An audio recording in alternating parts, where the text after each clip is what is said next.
Howdy Moz fans, and welcome to another edition of Whiteboard Friday. This week we're going to chat about RankBrain SEO and RankBrain in general. So Google released this algorithm or component of their algorithm a while ago, but there have been questions for a long time about, can people actually do RankBrain SEO? Is that even a thing? Is it possible to optimize specifically for this RankBrain algorithm? I'll talk today a little bit about how RankBrain works, just so we have a broad overview and we're all on the same page about it. Google has continued to release more and more information through, interviews and comments about what the system does. And there are some things that potentially shift in our SEO strategies and tactics around it, but I'll show why optimizing for RankBrain is probably the wrong way to frame it. Okay, so what is it that RankBrain actually does? A query comes into Google, and historically, classically, Google would use an algorithm, probably the same algorithm, at least they've said sort of the same algorithm across the board historically, to figure out which pages and sites to show. And there's a bunch of different ranking inputs, which we've talked about many times here on Whiteboard Friday. But if you search for this query today, what Google is saying with RankBrain, they're going to take any query that comes in, and RankBrain is essentially going to be a query interpretation model. It's going to look at the words in that query. It's potentially going to look at things possibly like location or personalization or other things. We're not entirely sure whether RankBrain uses those, but it certainly could. It interprets these queries, and then it's going to try and determine the intent behind the query and make the ranking signals that are applied to the results appropriate to that actual query. So here's what that means. If you search today, I did this search on my mobile device, I did it on my desktop device, for best Netflix shows, or best shows on Netflix, or what are good Netflix shows, what to watch on Netflix. You can notice a pattern here? These are essentially, all 5 of these searches are essentially asking for the very same thing. We might quibble and say what to watch on Netflix. Could it be more movie-centric than shows, which could be more TV or episodic series-centric? That's okay, but these 5 are essentially, what should I watch on Netflix? Okay? Now, RankBrain is going to help Google understand that each of these queries, despite the fact that they use slightly different words and phrasing, or completely different words, with the exception of Netflix, that they should all be answered by the same content or same kinds of content, right? That's the part where RankBrain is determining the searcher intent. And then Google is going to use RankBrain to basically say, now what signals are right for me, Google, to enhance or to push down for these particular queries. So we're going to be super simplistic, hyper simplistic, and imagine that Google has this realm of just a few signals. And for this particular query or set of queries, any of these, that keyword matching is not that important, right? So they're minus that, not super important here. Link diversity, neither here nor there. Anchor text, doesn't matter too much, neither here nor there. Freshness, very, very important. Why is freshness so important? Well, because Google has seen patterns before, and if you show shows from Netflix that were on the service a year ago, 2 years ago, 3 years ago, you are no longer relevant. Doesn't matter if you have lots of good links, lots of diversity, lots of anchor text, lots of great keyword matching. If you are not fresh, you are not showing searchers what they want, and therefore, Google doesn't want to display you. In fact, the #1 result for all of these was published, I think, 6 or 7 days ago as of the filming of this Whiteboard Friday. Not particularly surprising, right? That freshness is super important for this query. Domain authority, that is somewhat important, right? Google doesn't want to get too spammed by low-quality domains, even if they are publishing fresh content. Engagement, very, very important signal here. That indicates to Google whether searchers are being satisfied by these particular results.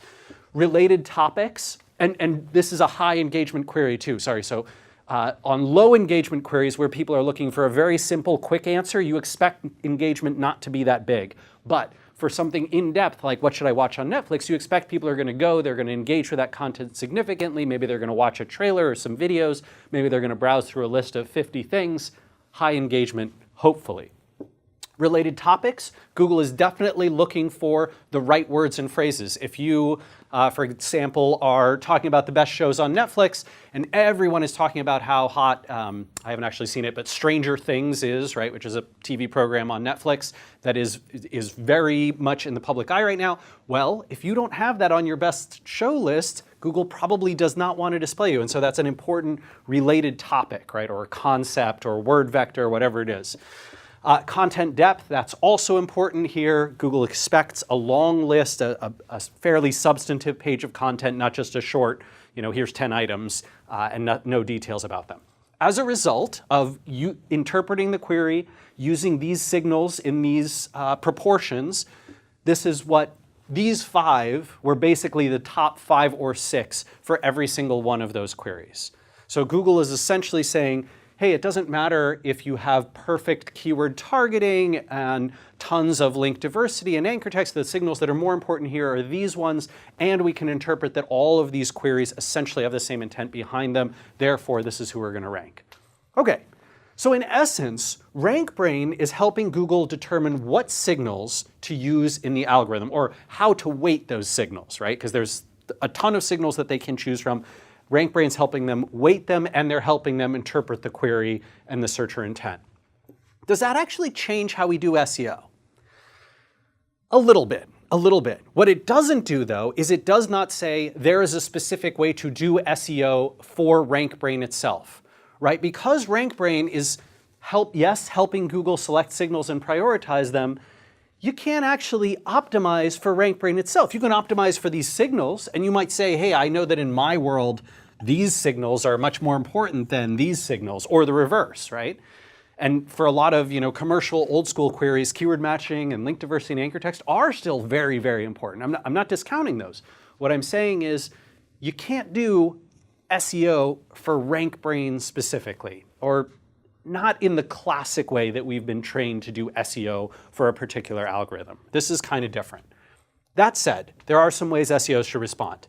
If you have not already killed the concept, the idea of one keyword, one page, you should kill it now. In fact, you should kill it a long time ago because Hummingbird really put this to bed way back in the day. But if you're still doing that, RankBrain does that even more, right? It's even more saying, hey, you know what? Condense all of these, for all of these queries, you should not have one URL and another URL, another URL, another URL. You should have one page targeting all of them, targeting all the intents that are like this. And when you do your keyword research and your big matrix of keyword to content mapping, that's how you should be optimizing there. Second, it's no longer the case, as it was probably 5-6 years ago, that one set of fixed inputs no longer governs every single query. Because of this weighting system, some queries are going to demand signals in different proportion to other ones. Sometimes you're going to need fresh content. Sometimes you need very in-depth content. Sometimes you need high engagement. Sometimes you don't. Sometimes you will need tons of links with anchor text. Sometimes you will not. Sometimes you need high authority to rank for something. Sometimes you don't, right? And so that's a different model. As a result, the reputation that you get as a website, right? A domain earns a reputation around particular types of signals. That could be because you're publishing lots of fresh content, or because you get lots of diverse links, or because you have very high engagement, or you have very low engagement in terms of you answer things very quickly, but you have a lot of diverse information and topics on that, like a dictionary.com or an answers.com, somebody like that, right? Where it's quick drive-by visits, you answer the searcher's query and then they're gone.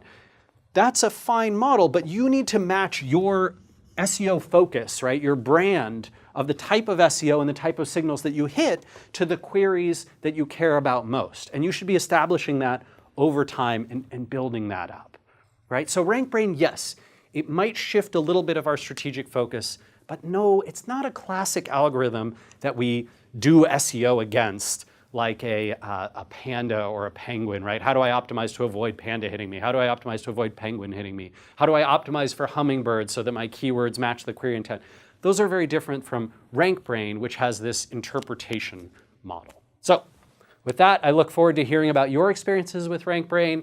Look forward to hearing about what you might be changing since RankBrain came out a couple years ago, and we'll see you again next week for another edition of Whiteboard Friday.